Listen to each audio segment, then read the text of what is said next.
Hello viewers, you're welcome to Wonder Television. The headlines this morning: NLC gives major reason for suspending strike for 2 weeks. Former Vice President Atiku returns to Nigeria from Dubai after 9-month holiday. APC in turmoil as party chairman allegedly stabs woman leader. Present cracks may lead to Nigeria's breakup, Osibanjo warns. Lekon speaks after winning 85 million grand prize. 6 accusations leveled against U.S. President Trump as tax scandal heats up. N'Golo Kante, Man United makes surprise move for Chelsea midfielder. I've been depressed for days, actress Iniedo cries out as she suffers skin damage. Don Jazzy, Regina Daniel, and other celebrities react after Lekon wins. Wike replies Amechi over comment in insecurity in Rivers State. With 14 days left to challenge Obaseki's victory, Ize Iyamu weighs options. The news in details.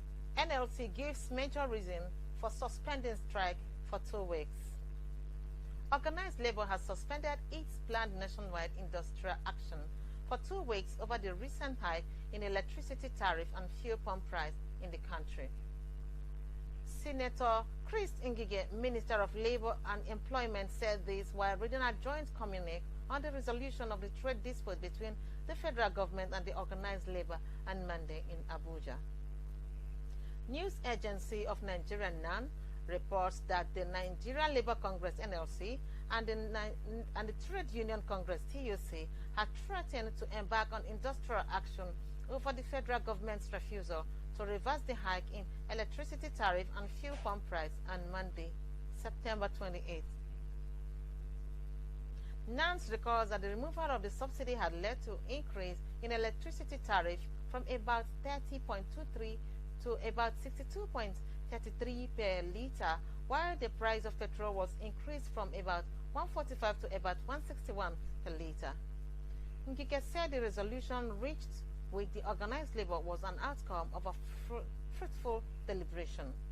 According to him, on the issue of electricity tariff reforms, the party Ahmed Rufai Zekari, SA to Mr. President on Infrastructure, Dr. Onono Omoen Ebonwen, I hope I'm correct, member NLC, Mr. Joe Ajero NLC, Mr. Chris Okonko, TUC, and representative of Discourse.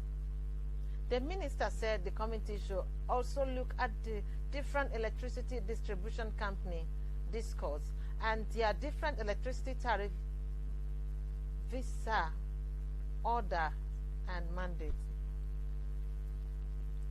2021, while timelines and delivery for Warri and Kaduna will be established by the Inclusive Steering Committee. According to him, the national leadership of the Nigerian Union of Petroleum and Natural Gas Workers, NUPENG, and Petroleum and Natural Gas Senior Staff Association will be integrated into a steering committee already established by the corporation. The federal government and its agencies are to ensure delivery of 1 million CNG, LPG, auto gas conversion kits, storage kits, and dispensing units under the Nigerian Gas Expansion Program by December 2021 to enable the delivery of cheaper transportation and power fuel. Our governance structure that will include representatives of organized labor shall be established for timely delivery, he said. Ngige also said on the issue of general intervention that the government will facilitate the removal of tax on minimum wage.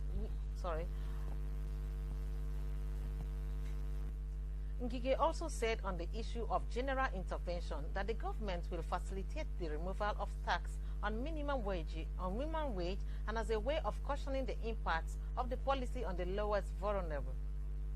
He said the federal government will give the labor unions 133 CNG LPG driven mass transit buses immediately and provide to the major cities across the country on a scale-up basis thereafter to all the states and local governments before December 2021. He said 10% of the ongoing Ministry of Housing and Finance Housing Initiative will be allocated to Nigerian workers under the NLC and TUC. According to him, a specific amount is to be unveiled by the federal government in 2 weeks' time, which will be isolated from the Economic Sustainability Program Intervention Fund that can be accessed by Nigerian workers with subsequent provision for 240,000 under auspices of NLC and TUC. This is for participation in agricultural ventures through the CBN and the Ministry of Agriculture. The timeline will be fixed at the next meeting, he said. In his remark, Mr. Ayuba Waba, NLC president, said that both government and organized labor have looked into the issue of fuel price hike and what was needed to be put in place in order to address the issue of the increase. We have discussed the state of our refineries and how to achieve sustainable refineries. We have also looked at the issue of the traffic hike and other challenges. We agreed to suspend the strike, and we agreed to also put a committee in place to work out lasting solutions in addressing these challenges, including the issue of metering, and importantly also is to bring about the issue of efficiency. We also reviewed the process of privatization and other issues such as clear palliatives that were needed to be extended to our members and Nigerians to caution the effect of these policies, he said. Waba therefore called for social dialogue as a way of addressing issues of industrial relations, socio-economic issues, and also issues of development. According to him, the labor hopes that the communique will be implemented, and therefore the decision of the organized labor as represented here is to suspend the action. We are going to convene our Central Working Committee meeting to present the communique to them, he said. Also, Mr. Quadri Olaleye, TUC president, noted that based on the agreement signed between the government and the labor, the planned industrial action will be suspended for 2 weeks. He added that the planned industrial action was called to draw the attention of the government to certain issues. Atiku arrived in Nigeria on Saturday night through the Nnamdi Azikiwe International Airport. It was learned that his arrival reassets his political stature ahead of the 2023 general election. The presidential candidate of the People's Democratic Party during the 2019 general elections, who has been away from the country since February this year, received upon his return by close aides. Atiku's return is not unconnected to the upcoming wedding of his son, Aliyu Abubakar, who holds the title of Turaki Adamawa. It was also gathered that Atiku was expected to pay condolence to Zazzau Emirates over the demise of Alhaji Shehu Idris, Emir of Zazzau.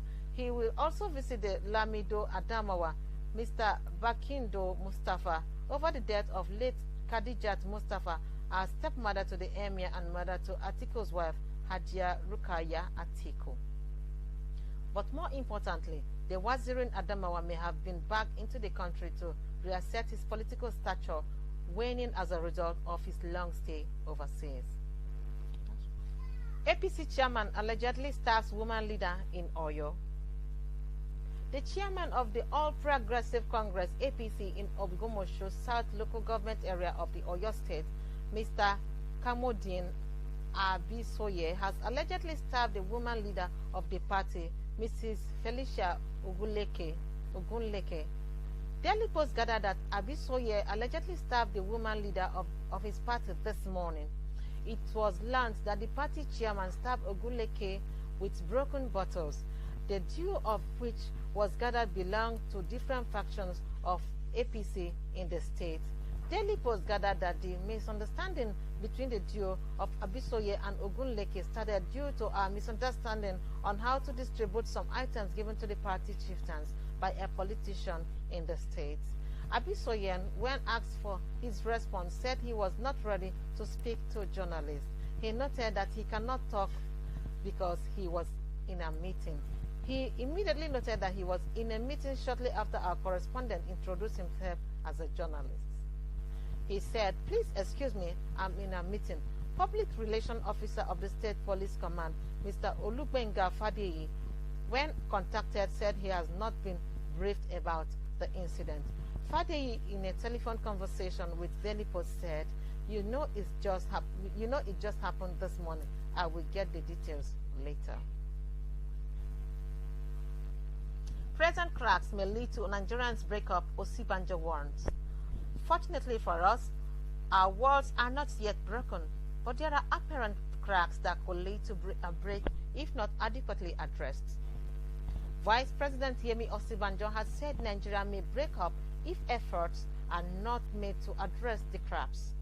He said efforts to mend the crack might be opposed, but such opposition will be defeated with focus and consistent prayers. To give the warning on Sunday, Mustafa at the National Economical Center, where the anniversary service was held.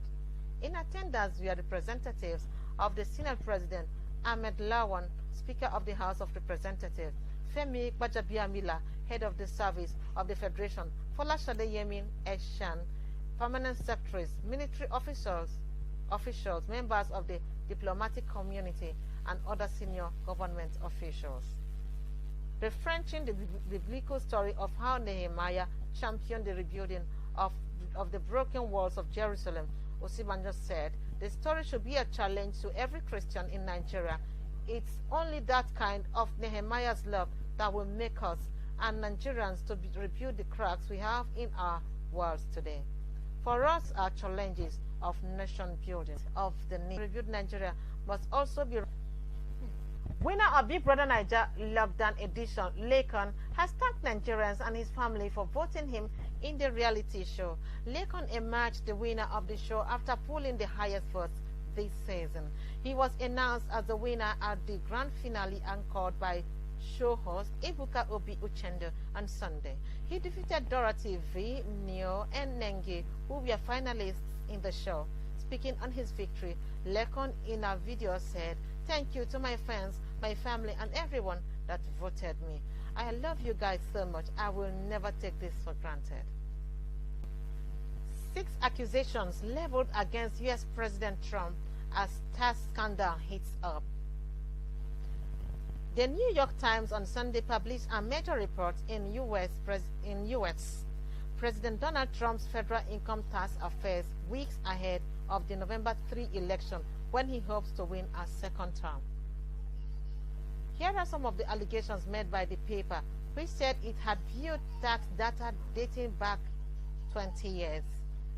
Trump paid no federal income tax in 11 of 18 years that the paper examined. In 2017, after he became president in 2016 election, his federal income tax bill was only $750. He reduced his tax bill via a 72.9 million tax refund that is the subject of an Internal Revenue Service audit. Many of his golf courses report losing large amounts of money, hundreds of millions of dollars in loans he personally guaranteed will soon be due for payment. He took tax deductions on residences, aircraft, and $70,000 in hairstyling for television. N'Golo Kante, Man United makes surprise move for Chelsea midfielder. N'Golo Kante has been linked with a surprise move to Man United before the close of the summer transfer window. Ole Gunnar Solskjaer has been a huge admirer of the French midfielder, but will have to face competition from Serie A side Inter Milan. According to the Mirror, the Red Devils have made contact with the France international advisors ahead of a potential deal.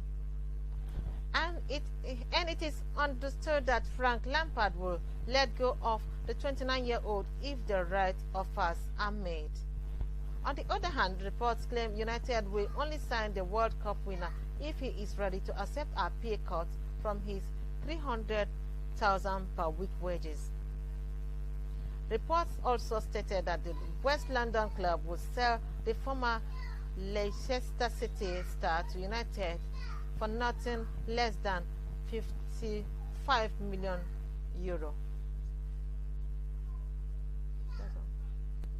I've been depressed for days, actress Iniedo cries out as she suffers skin damage. Popular Nollywood actress Iniedo has cried out on social media after her skincare products she bought to apply ended up damaging her skin. She revealed she's now in a state where she can no longer afford to hide or keep it to herself. According to her, she went on set for a movie she was recently starred in and was disappointed with her appearance on camera as she looked as though she has eczema. The actress, who disclosed that she has been depressed as a result of her facial outlook, also noted that she wasn't trying to bleach her skin. That is just a skincare product gone bad experience. Her fans and fellow celebrities in the entertainment industry took over the comment section media to solicit for help. The beautiful chocolate complexion thespian wrote, "Disclaimer, I am not trying to bleach. I really love my brown sugar. This is skincare product gone bad. What can I do? I'm currently on a set and it's quite embarrassing, especially because it looks like eczema. I need to fix this. I will keep you posted." Wike replies Amechi over comment in insecurity in Rivers.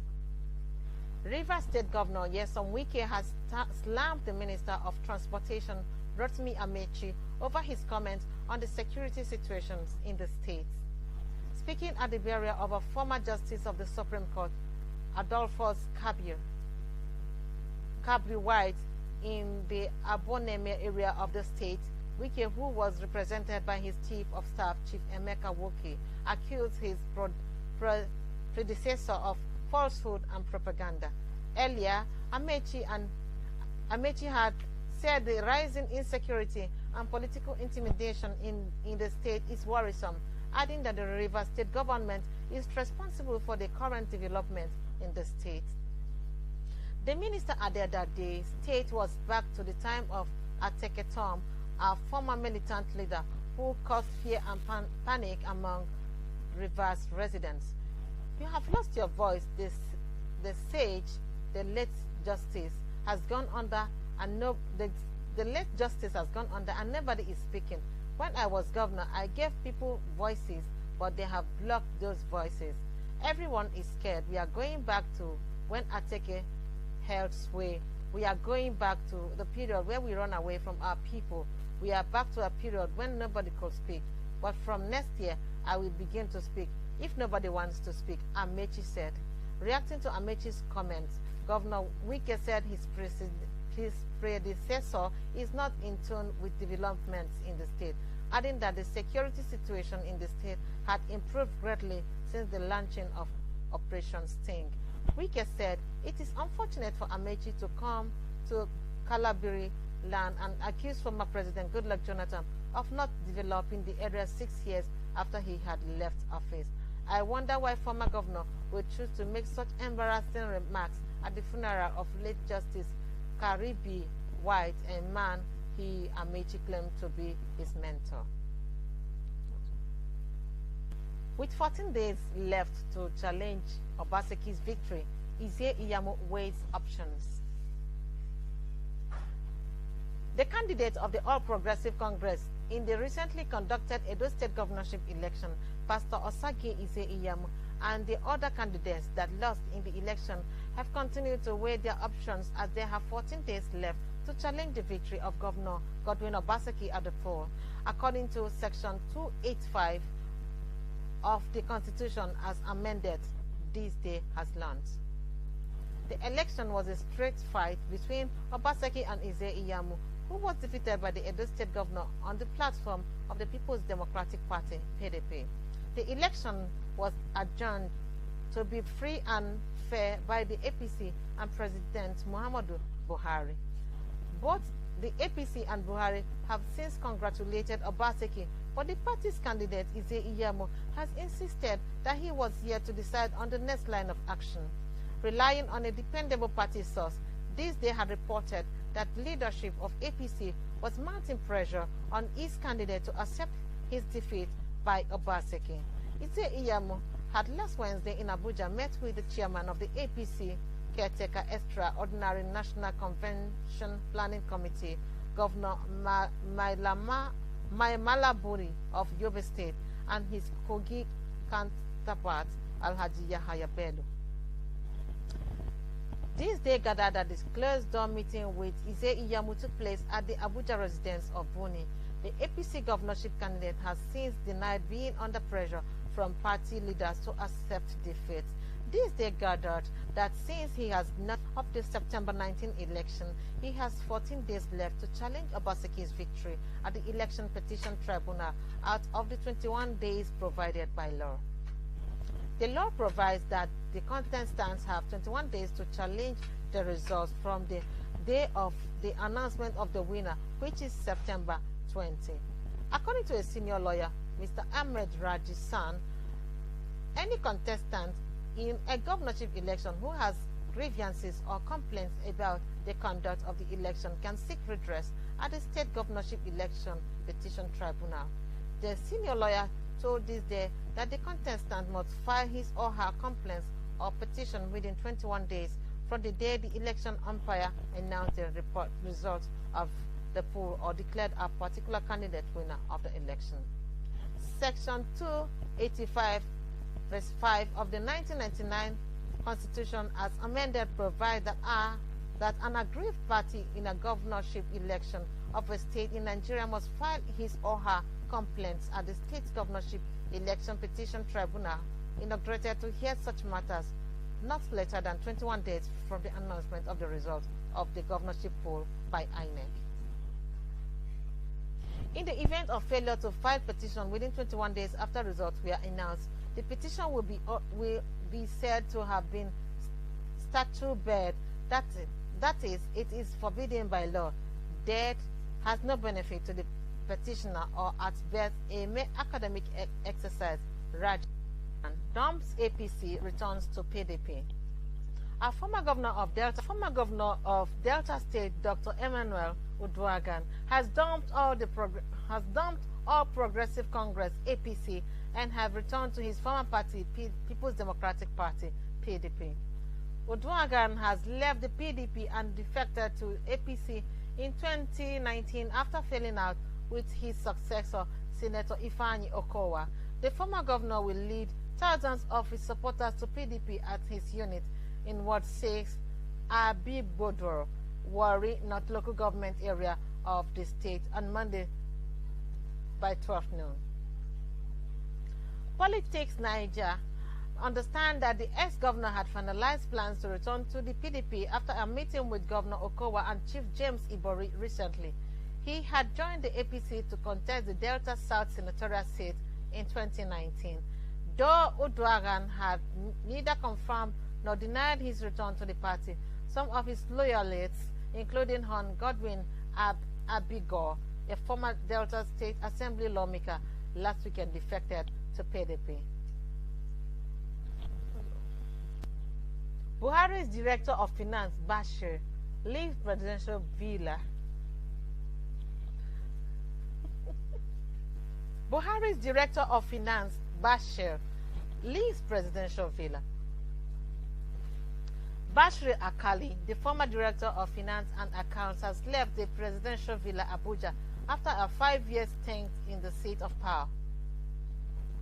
Niger News reports that Bashir Akali was recently appointed a permanent secretary and he is billed to resume at the Ministry of Humanitarian Affairs, Disaster Management and Social Development this week. A statement on Sunday by the Deputy Director, Information, State House, Atta Essa, disclosed that a send-off dinner was on Saturday held in honor of Akali. Essa, in the statement titled State House bids farewell to the Director of Finance, said members of staff of the State House, led by Permanent Secretary Tijani Omar, bade Akali farewell at the dinner attended by the 3 retired permanent secretaries of the State House, Management and Staff, Senior Presidential Aides.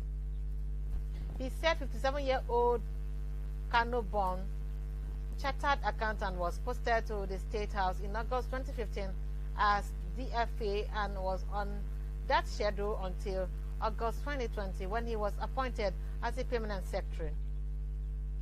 He, Akali, was a consummate, calm, confident, and without a doubt diligent officer. He was also courageous and caring. He was on top of his game, meticulous, engaging, strategic, and a classic problem solver. The statement quoted Umar as saying at the dinner. Esha also quoted the immediate past permanent secretary, State House, Mr. Jalal Arabi, as saying that he had no doubt Akali would prove his mentor in his new position. Top 5 millionaire housemates revealed. Apart from the 85 million grand prize given to the winner of the lockdown season of the Big Brother Nigeria reality TV show, many contestants emerged millionaires before leaving the house. While in the house, the contestants were made to partake in various tasks and challenges with monetary and other benefits attached. Recall that a week before his eviction from the lockdown house, one of the housemates also won for himself a 2020 IVM carries. Ozo also went home with the sum of 5 million naira and other benefits from tax he participated in the house. Winner of the BBN 2020 Lekon was the highest earner while in the house with 10 million. Lekon was followed by V, who left the house with the sum of 8 million. Nenki won 6 million and Dorothy left with 4 million. Neo and a host of other contestants had left the house smiling home with 1 million. Tricky's childhood friend dies in road accident while allegedly being chased by the Shagamu Police Patrol van.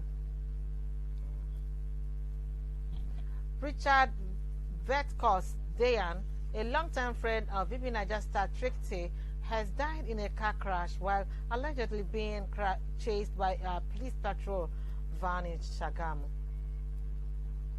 Richard, a Plateau State-born aspiring musician and keyboardist, died on Sunday, 27th September 2020 between the hours of 4 p.m. to 5 p.m. Richard, who played a prominent role in campaigning for Tricky while he was in the Big Brother Niger house, was reportedly heading home from an outing when the Shagamu Police Patrol van started chasing the motorcycle he boarded. During the chase, Richard reportedly fell off from the motorcycle and the police van coming behind at the top speed crushed him along the Ogolonto BRT lane.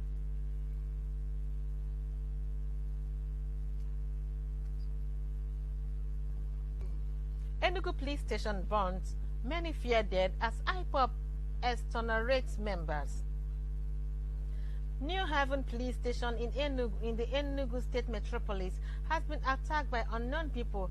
It was gathered that some parts of the police station were burned, while some sources claimed many were injured and some might have died. A report, the Whistler, is yet to independently verify. But the Chief Fire Officer of Enugu State, Engineer Okudiri Oha, confirmed the fire incident at the police station Sunday night. The State Police Public Relations Officer, ASP Daniel Ndukwe, could not be contacted before the filing of this report. There have been cases of unknown gunmen attacking security operatives in the southeast of late. In some of the attacks, the invaders carted away police firearms. Meanwhile, the indigenous people of Biafra, IPOB, had on Sunday absolved its members from the recent attacks on security operatives in the southeast and south-south. Our correspondent in Abakaliki reports that there were cases of attacks on some police operatives and stations in the region, including Enugu, leading to cutting away of firearms by the attackers. Exonerating members of the proscribed group, IPOB spokesperson Emma Powerful described the allegation as unfounded because the group does not carry firearms. According to him, we are not armed and have no plans to pick up arms, but should we decide to go into armed struggle, which is not an option on the table, it will not be a secret affair. We don't depend on arms collected from any security agent to defend Biafra. That is childish and an insult to IPOB. He said the claims that the IPOB was responsible for alleged attacks on security operatives in Southeast and South-South was amusing, stating that those peddling such information we are doing hatchet jobs.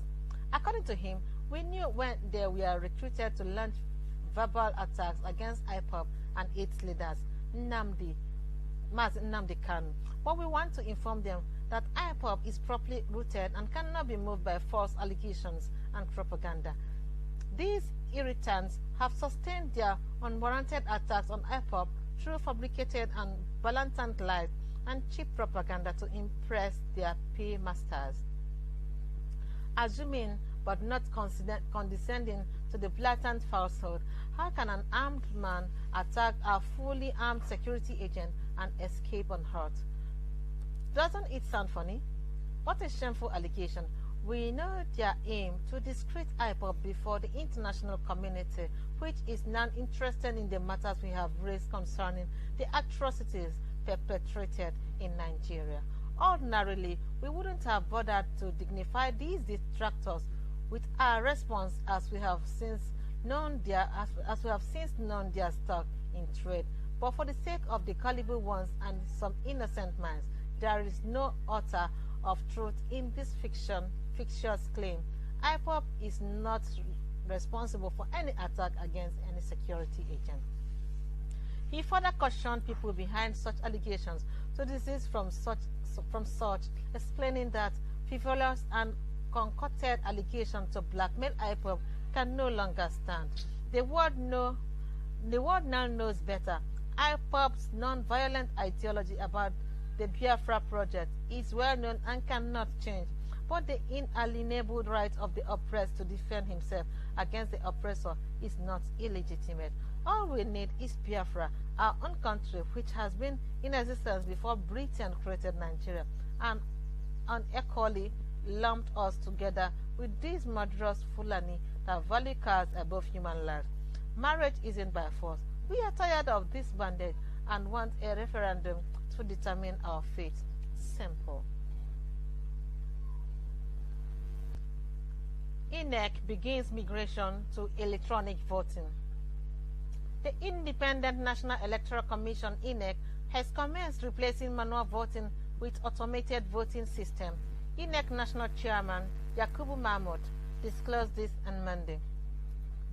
He assured Commission has taken another decisive step towards the full automation of the electoral process. According to him, INEC has invited manufacturers of electronic voting machines around the world to practically demonstrate how the machines work preparatory to full migration. He said after extensive discussion and review, the Commission took the decision to invite original manufacturers of electronic voting machine EVMs around the world for a visual or practical demonstration of the machines. Over the years, the Commission has been automating the critical pillars of the process. The biometric register of voters has been updated continuously. At the moment, the INEC register of voters is the largest database of citizens in Nigeria. In addition, the combination of biometric voters cards, commonly known as the permanent voters card (PVC), and the smart card reader (SCR) have revolutionized the accreditation of voters during elections. More recently, the introduction of a number of portals has facilitated the seamless nomination of candidates for elective offices by political parties, as well as the accreditation of observers and the media. I beg your pardon. Most significantly, the Commission now uploads polling unit level results in real time on election day to a portal for public view. These are significant innovations that have deepened the transparency and credibility in Nigeria. Tribunal sacks popular APC lawmaker. A popular All Progressive Congress lawmaker representing Patigi State constituency in Kwara State House of Assembly, Ahmed Rufai, has been sacked by the Election Petition Tribunal. In a judgment on Monday, the tribunal sacked Rufai on the 3 grounds of certificates of forgery, inconsistency in names and age falsification, politics in Nigeria reports. The tribunal therefore declared the People's Democratic Party PD candidate Sahihu Mohammed Yahaya winner of the Patigi State constituency by-election held on March 14, 2020. This news media reports that the PDP and Yahaya had challenged Rufai's victory at the tribunal. The petitions had filed petition on 5 grounds, but the 3 judges agreed to 3 grounds. Recall that the APC candidate Rufai, in bid to the election, denied forging WAEC certificate. He made the clarification when featured on radio program on 22nd February 2020. Rufai, while explaining, said that in part of the unwholesome politics that was making round the online news, which is absolutely untrue, he said he wrote NECO and WAEC respectively and categorically stated that he forged no scraps NPPC, PPRA.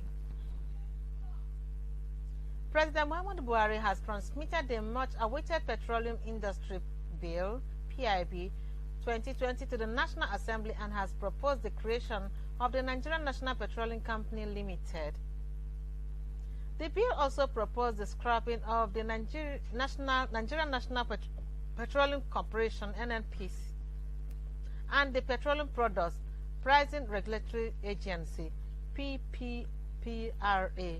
The bill states that the NNPC Limited will be incorporated by the Minister of Petroleum, who, together with his finance counterparts, will determine NNPC's assets and liabilities that will be inherited by the firm. Section 5(4), 1, 2, and 3 reads in part, the Minister of Petroleum and Minister of Finance shall determine the assets, interests, and liabilities of NNPC to be transferred to NNPC Limited or its subsidiaries, and upon the identification, the Minister shall cause such assets, interests, and liabilities to be transferred to NNPC Limited. Assets, interests, and liabilities of NNPC not transferred to NNPC Limited or its subsidiary under subsection 1 of this section shall remain the assets, interests, and liabilities of NNPC until they become extinguished or transferred to the government. NNPC shall cease to exist after its remaining assets, interests, and liabilities other than its interests, assets, and liabilities transferred to NNPC Limited or its subsidiaries under subsection 1 of this section shall have been extinguished or transferred to the government. According to section 53 of the bill, the Minister shall, within 6 months from the commencement of this act, cause to be incorporated under Companies and Allied Matters Act, a limited liability company, which shall be called Nigerian National Petroleum Company, NNPC Limited. The Minister shall be, at the incorporation of NNPC Limited, consult with the Minister of Finance to determine the number and nominal value of the shares to be allotted, which shall form the initial paid-up share capital of the NNPC Limited, and the government shall subscribe and pay cash for the shares.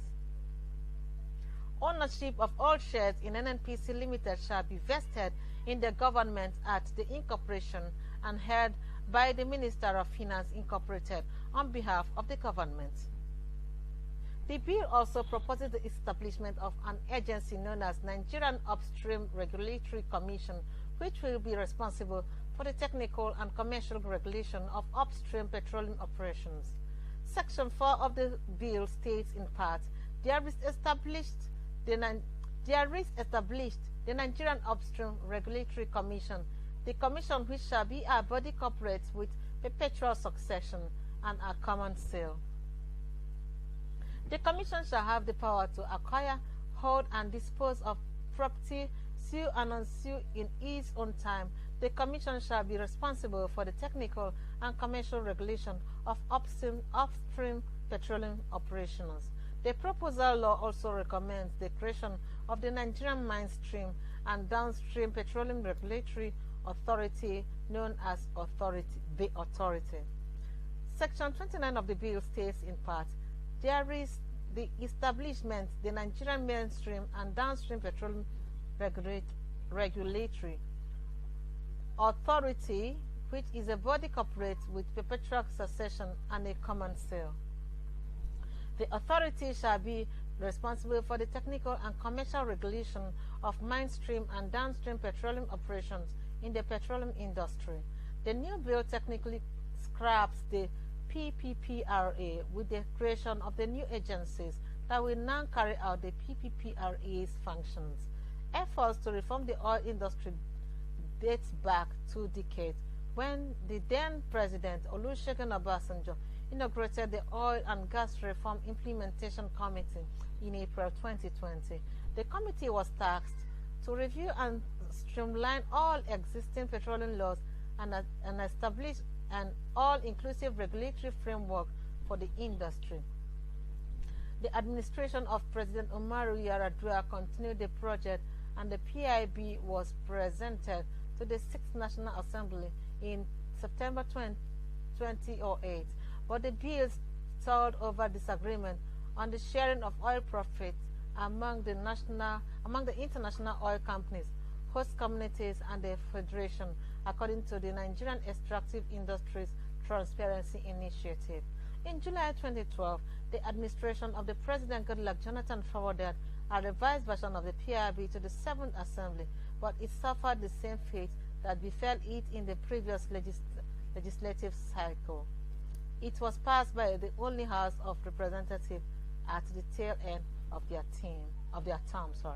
The slump in global crude oil price from a high of $115 per barrel in mid-2014 to $28 per barrel in January 2019, combined with the regulatory uncertainty occasioned by the delay in passing the PIB to worsen the state of the industry.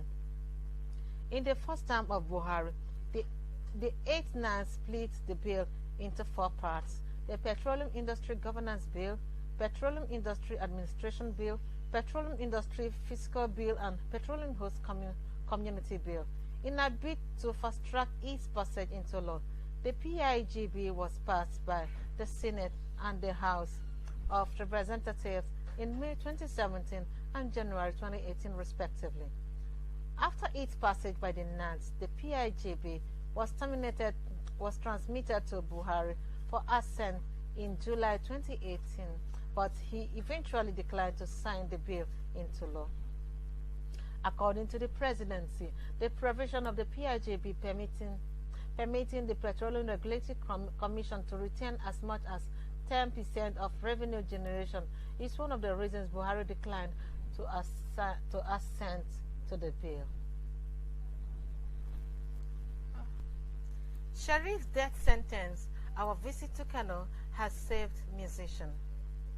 The Nigerian Bar Association, NBA, has said that the visit by its delegation has helped to save and preserve the life of Kano State musician Yahaya Sharif Aminu, who was sentenced to death by our Kano State High Court.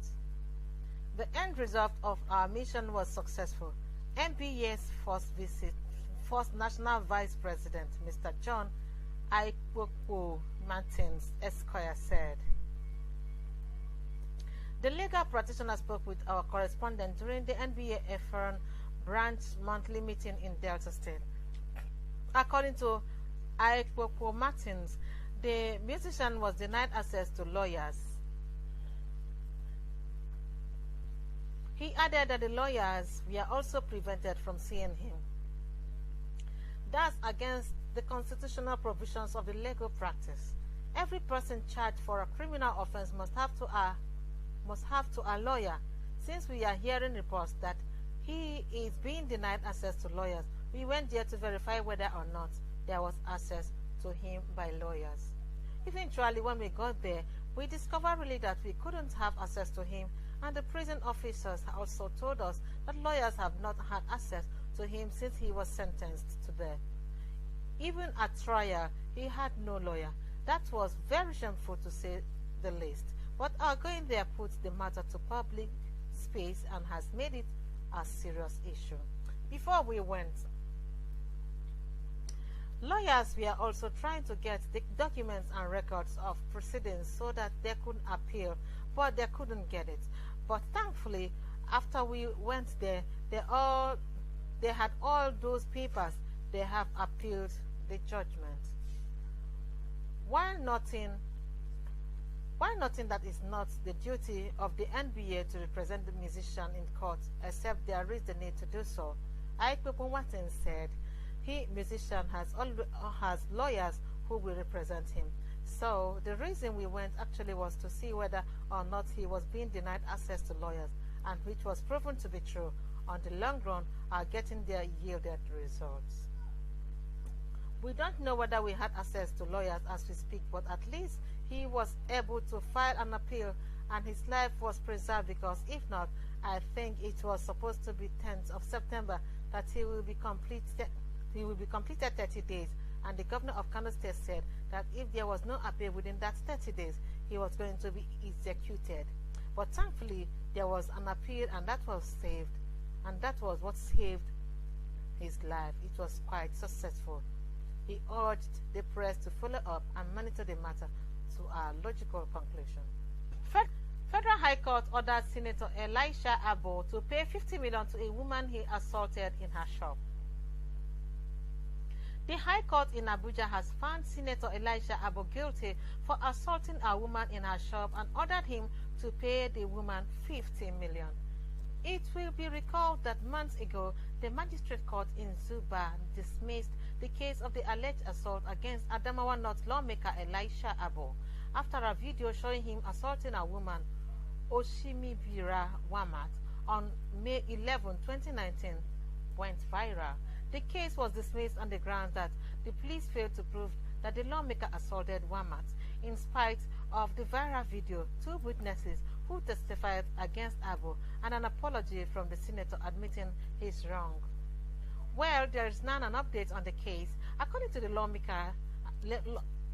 lawyers identified as Nelson and Lugatari Otu, who represented Wamat in court, they shared on Twitter that the High Court of the Federal Capital Territory has found Elijah Abo responsible and has ordered him to pay 50 million naira to the woman. This judgment is said to come after Oshimibra Wamat initiated a civil claim for damages.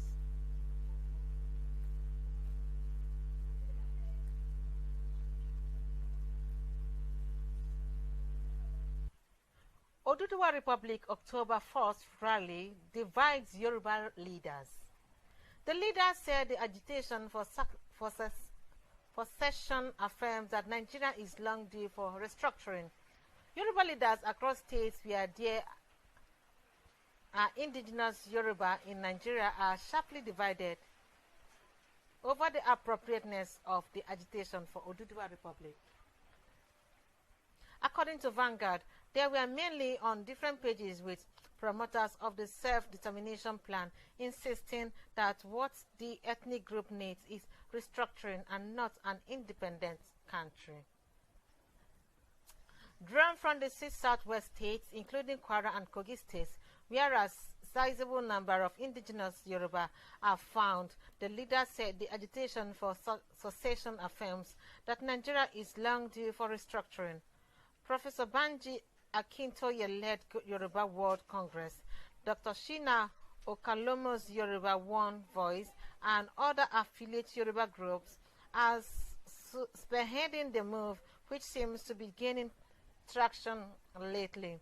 The consensus among the pro-sectionist bodies in the Nigerian has failed the Yoruba nation, hence the calls for autonomy.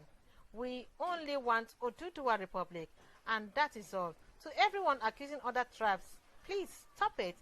That may bring a crisis in the course of our struggle, Akintoye said recently. Specifically, a rally has been scheduled by YOV to hold on October 1st, 2020, which is incidentally is Nigeria's 60th independence anniversary. According to YOV, which describes itself as the umbrella group of 300 associates of Yoruba descendants in the world, the rally was designed to draw global attention to the need to liberate the Yoruba race. Already, the proposed event has attracted the sympathy of Mazi Nnamdi Kanu-led indigenous people of Biafra, IPOB. Kanu had asked IPOB members to sit at home on October 1st in solidarity with the Yoruba Self-Determination Rally.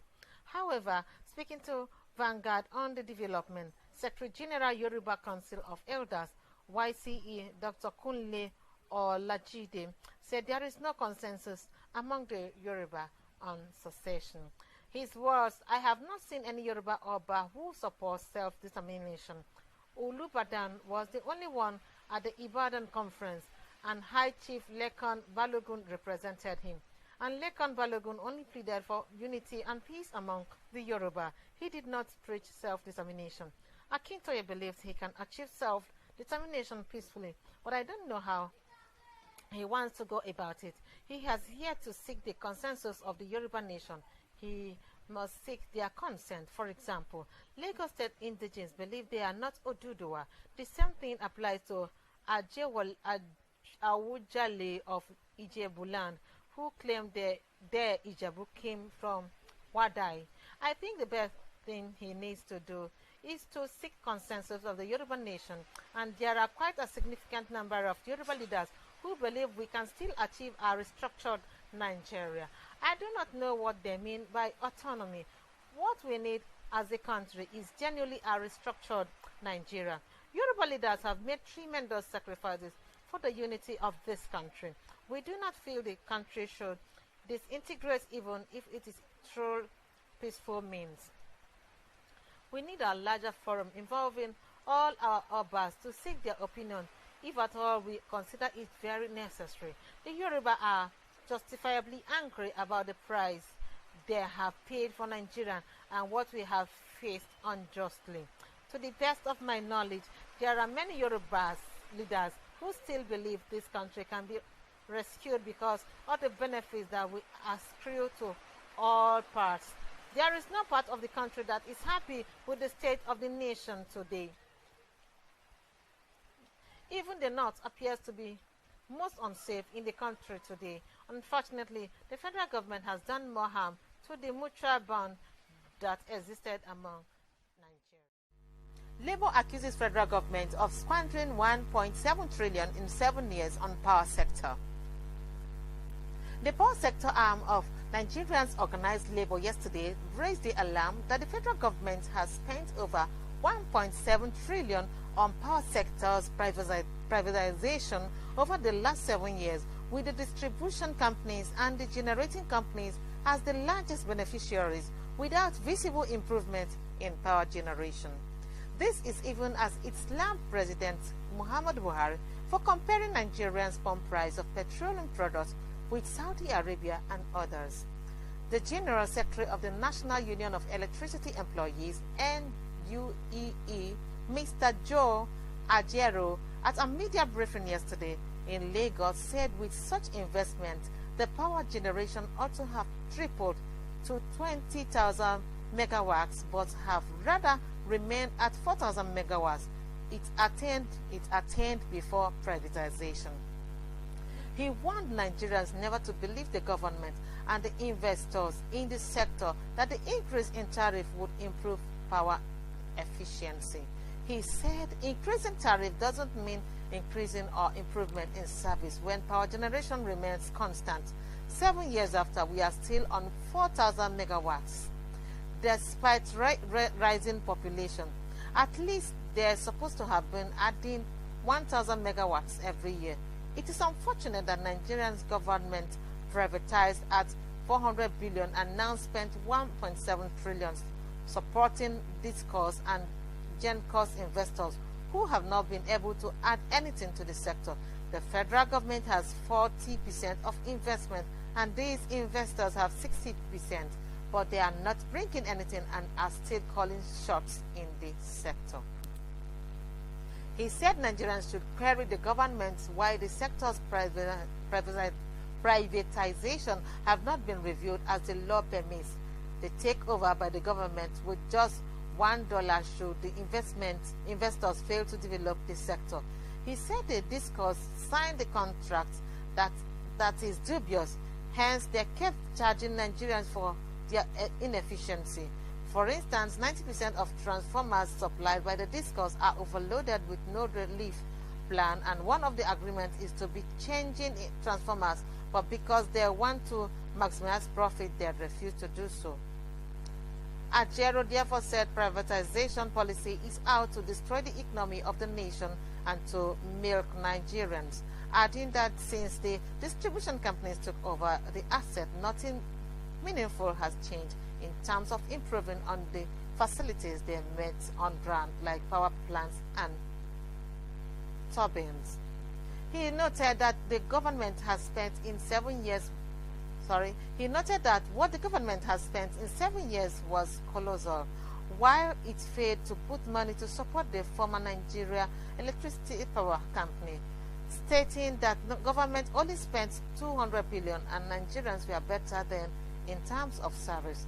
According to him, it is a fraud for government to charge Nigerians at international rates when the country has sourced to generate power from coal, water, and even gas, which he said unfortunately is being billed in dollars despite being produced locally. NUEE boss therefore pleaded with Nigerians not to pay for inefficiency of the system. The union also charged government to hand over power sector to them for proper management. Kogi traditional ruler, 30 others detained over council poll. Emmanuel Adeyemi Lokoja, a second-class traditional ruler, Alhaji Nasiru Momo, and 30 other prominent people in Adavi local government area of Kogi State have been arrested and detained at the state CID Lokoja. According to findings, the traditional ruler, who is the Asema Uka Otimi Ajoko, and others were said to have raised an alarm over the imposition of an unpopular candidate which could ignite crisis in the area.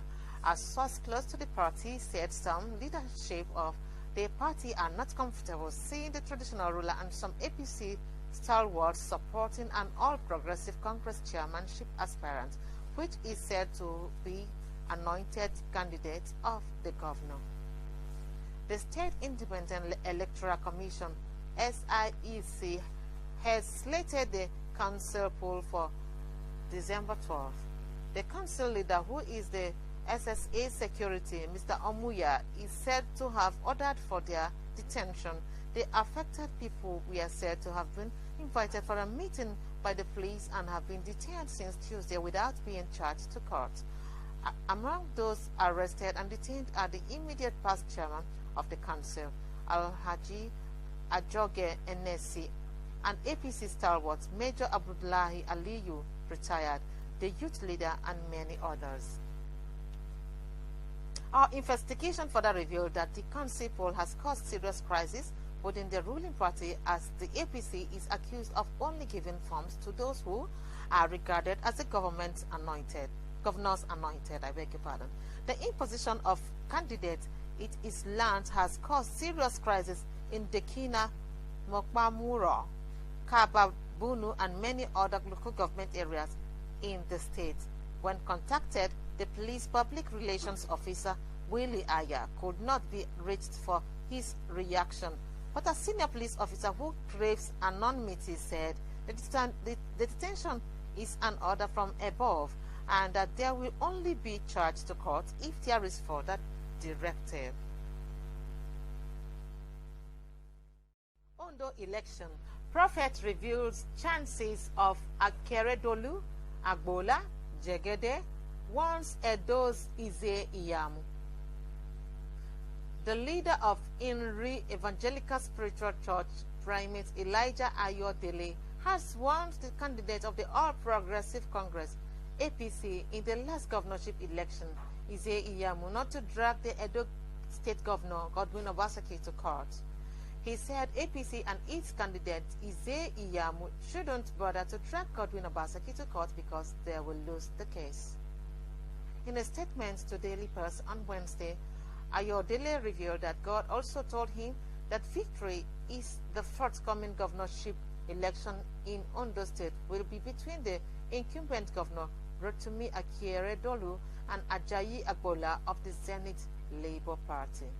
The election has three major contenders. They include Akeredolu of the APC, the People's Democratic Party, Eyitayo Jegede, and Ajayi of the Zenith Labour Party.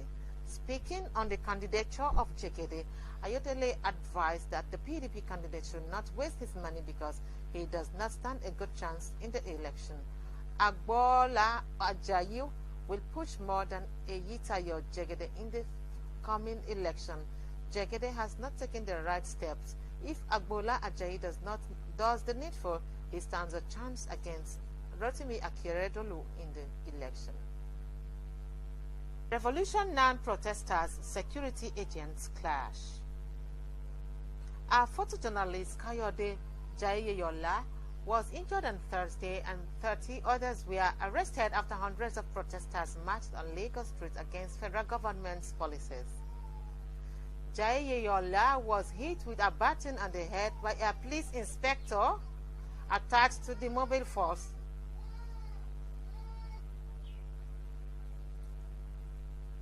PMF Innocent Adadu while covering the Revolution Now protest at Ojota. Condemning the assault on the photojournalist, Police Commissioner Hakeem Odumosu ordered his arrest and orderly room trial. Odumosu, who invited the injured man at the police clinic in Ikeja, said the policeman acted unprofessionally. In an interview with The Nation, the police chief said it was either the inspector was overzealous or was suffering from a psychological problem. Firstly, we thank God that the man is alive and safe. I was on patrol when I heard about the incident and I rushed to the scene to ensure effective management. When I got there, he has been moved to the hospital and I went there to see him and ensure he was okay. I cannot imagine how a policeman will use a baton on someone who did nothing to him. It is completely unprofessional. It is inhumanity of man to man. It's against what we call being civil to members of the public. The policeman has to remain in custody and undergo internal disciplinary procedure. The Photojournalist Association of Nigeria, PJAN, condemned the attack on Jayeyola. In a statement by its chairman, Mr. Abiodun Ajala, PJAN said the role of the media is to gather and report events in a public space. Why must an identified journalist be treated in such an animalistic manner when he is not a criminal? Even a criminal is given fair hearing until proven guilty in the court of law. We shall continue to be law-abiding citizens as long as the respect is mutual. Members are ready to a form of protest next time such happens. Agitated Nigerians took to the streets in various parts of the world in protest against a coalition of civil society organizations, CSOS, against recent increment in petrol pump price, electricity tariff, insecurity, disregard for rule of law, and other burning issues in the country. Our former presidential candidate Omowole Sowore, Bring Back Our Girls activist Aisha Yusuf, as well as Ariyodare Atoye, Henry Shield, Adebayo Raphael, and Deji Adeyanju of Concerned Nigerians, among others, led the protest in Abuja. The protesters marched through Area 1 roundabout before going to the U.S. Embassy, chanting anti-government songs and bearing placards with various inscriptions such as Buhari has failed and failed leadership has made Nigeria capital of the world. They insisted that the people must be allowed to express their minds against what they called unbearable conditions they have lived through. The nation gathered that the protests also held at Life Camp Jabi Kuje, Kwali Kubwa, Kokolada, and Lukwe. Addressing the crowd, Sowore said, in 1960, the reason we are in this mess is because our grandfathers were afraid of the police. 10 years later, we had a civil war because our fathers were afraid to take the right step. In 2020, it is 2020, they want us to be afraid again. They want us to be afraid to demand for just simple, fundamental human rights. Yusuf said, whenever we walk around here, we see police and the Department of State Service, DSS. They send security agents with their guns. I will ask you, where were you when we were being kidnapped? Where were you when all the bad things were happening in Nigeria? You came out with your guns. You tell us you are men. You tell us you are women. But you are all weak. The president's office is not bigger than the citizens. You should always put the people first. In Lagos, the protest, which started around 9 a.m. at Ojota, was initially resisted by policemen from the area F Command, Ogudu, who arrested about 30 persons. Undeterred, the protesters chanted solidarity songs, marched to Maryland, but were dispersed by security agents. Addressing reporters during the protests, one of the protesters, Proficience Olagogu, said, "We are here to protest the increase in fuel, electricity tariff and VAT. We are also protesting against insecurity, violation of over 42 court orders by President Buhari, including detaining El Zazaki and Mubarak Bala. We are demanding their release and the reversal of all the increments made recently." Another protester, Adewumi, said, "We in Revolution Now are telling them that this country belongs to everybody. They arrested 21 of us this morning at Ojota. We are going to Area F Police Command now," he said. A woman, Mariam Wahab, said she joined the protests because her son had remained unemployed after she obtained loans to train him in school. In Badagry, youths urged the government to fix Badagry Expressway, called for the release of a protester identified as Mark Akande from police detention. In Oshobo, the Osun State capital, some youths under the guise of Coalition for Revolution staged a peaceful protest and demanded the reversal of the price increase. The Ataoja of Oshobo, Obajimo Olanipekun, who was driving through Olaiya Road in the ancient town, stopped his convoy and identified with the Revolution Now protesters. Thank you for listening. Please don't forget to like my page, subscribe, and turn on the notification bell. Thanks for listening.